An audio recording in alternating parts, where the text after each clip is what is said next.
السلام علیکم ورحمۃ اللہ وبرکاتہ۔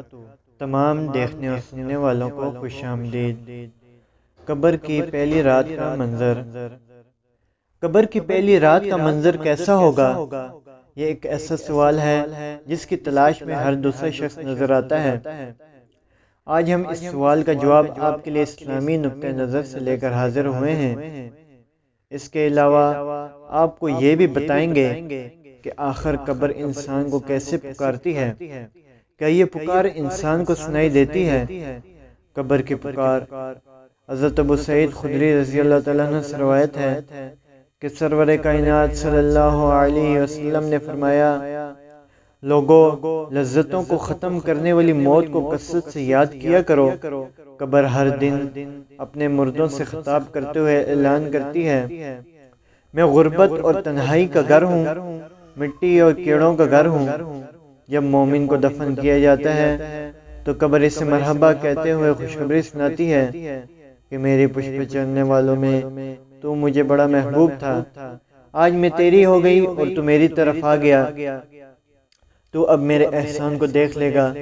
یہ کہہ کہ قبر تحد نکال کشادہ ہو جاتی ہے اور جنت کا دروازہ اس کے لیے کھول دیا جاتا ہے، جہاں سے اس کو جنت کی تازہ ہوا آتی ہے۔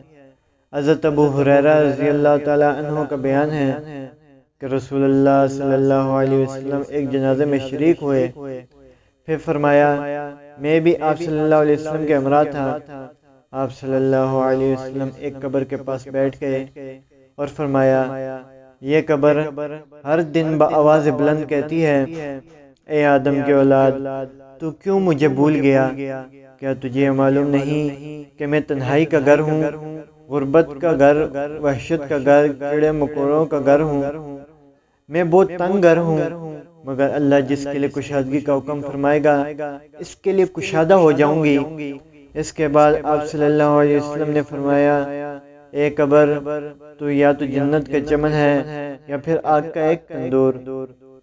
حضرت ابو حجاج رضی اللہ تعالیٰ عنہ سے روایت ہے کہ رحمت عالم صلی اللہ علیہ وسلم نے فرمایا، مردہ جب قبر میں رکھا جاتا ہے تو قبر اس کو کہتی ہے، اے ابن آدم، تو ہلاک ہوا، تجھے کس چیز نے مجھ سے دھوکے میں رکھا؟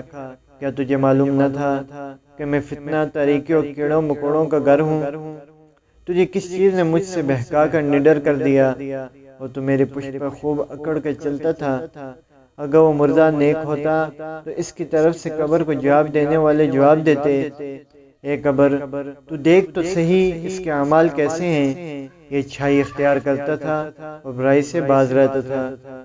یہ سن کر قبر کہتی ہے، بے شک یہ نیک تھا، اب میں اس کے لیے سرسبز ہو جاتی ہوں۔ مردے کا جسم اس وقت منور ہو جاتا ہے اور اس کی روح اللہ کی طرف بھیج دی جاتی ہے۔ حضرت عبداللہ بن عبید رضی اللہ تعالیٰ عنہ سے روایت ہے کہ رسول اللہ صلی اللہ علیہ وسلم نے فرمایا، مردہ قبر میں بیٹھتا ہے اور ان لوگوں کی پیروں کی آواز بھی سنتا ہے جو اس کے جنازے کے ساتھ قبر تک گئے ہوں۔ مردے سے اس کی قبر کہتی ہے، اے ابن آدم، ہلاکت تیری ہلاکت ہو، تو نے تو میری تنگی، بدبو اور کیڑے مکوڑوں کا خوف نہیں کیا، اس لیے تو نے ان چیزوں سے بچنے کے لیے تیاری نہ کی۔ بدعمال مردے سے قبر کہتی ہے، تجھے میری تاریکی، میری وحشت، میری تنہائی اور تنگی اور میرا غم یاد نہ رہا۔ اس کے بعد قبر اس کو جکڑ دیتی ہے، جس کے بعد اس کی پسلیوں کی ہڈیاں ایک دوسرے میں پیوست ہو جاتی ہیں، جبکہ نیک بندے کے لیے قبر کشادہ کر دی جاتی ہے اور اس کے دائیں ایک کھڑکی کھول دی جاتی ہے، یہاں سے اس کو جنت کی ہوائیں آتی ہیں۔ اللہ پاک ہم سب کو قبر کے عذاب سے بچائے اور ہم کو نیک اعمال کرنے کی توفیق عطا فرمائے، آمین یا رب العالمین۔